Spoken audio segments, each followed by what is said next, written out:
Hi, this is Tom Mura from World Class Coaching with another in our series of animated drills. This activity actually comes from our magazine. We have 19 years of archived magazine articles in the member drills database portion of the World Class Coaching Training Center.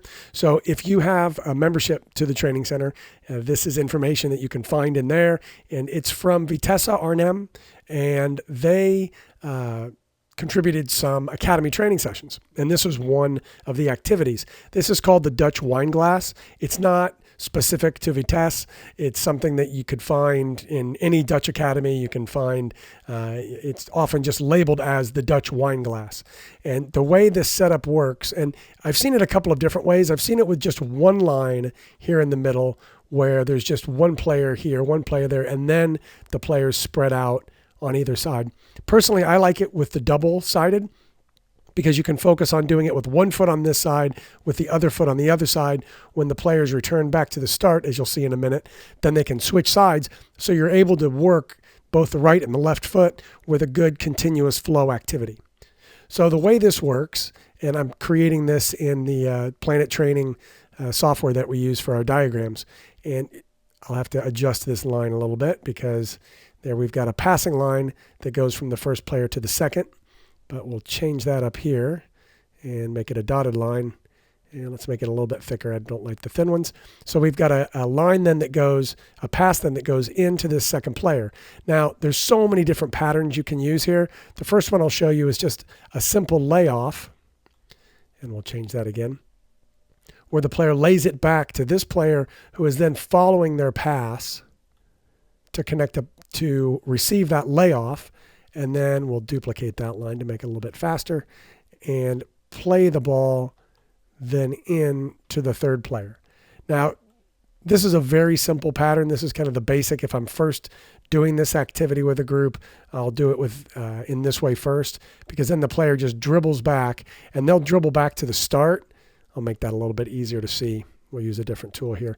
So this player will dribble back to the start, or at least the back of that next line. So they switch sides.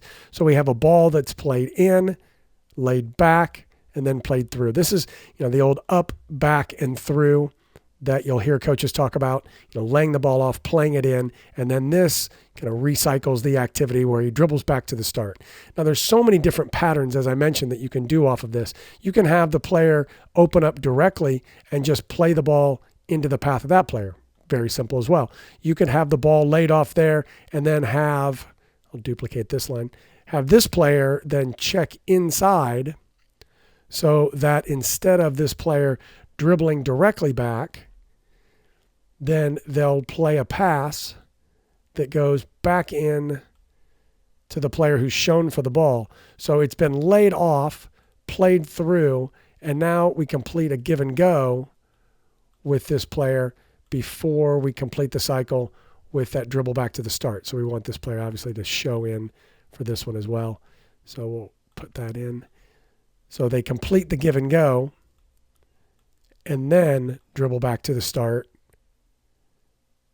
to recycle the activity. So when you're doing it on this side, you can see that if you're kind of receiving it with the back foot, so they'd receive it on the left foot, lay it off with this player. And the key here is making sure this player lays it off as at a diagonal inside and doesn't play this ball straight back, which would just kill the angle for that third pass in. So we want this laid off at an angle so this player can show underneath and then play that ball through.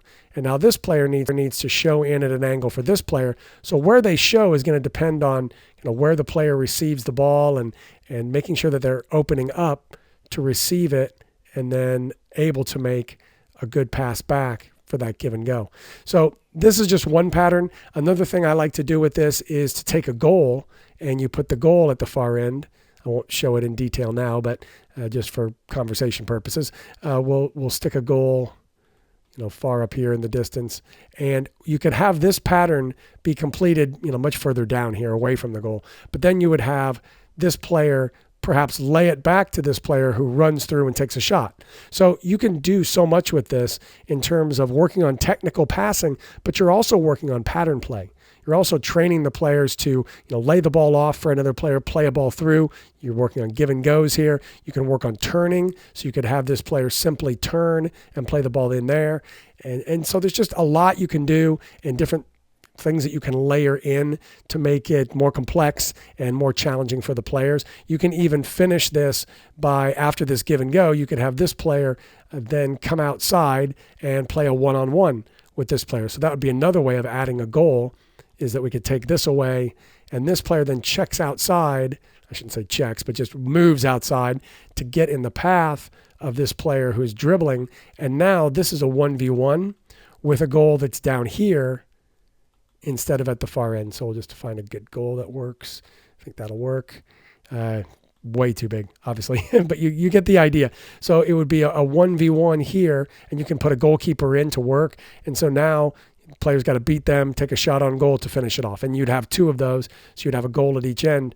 So this would be a great shooting activity that incorporates some passing, some 1v1, and obviously a lot of shooting. So give that a try. Try different variations of this with your own team and see how it goes.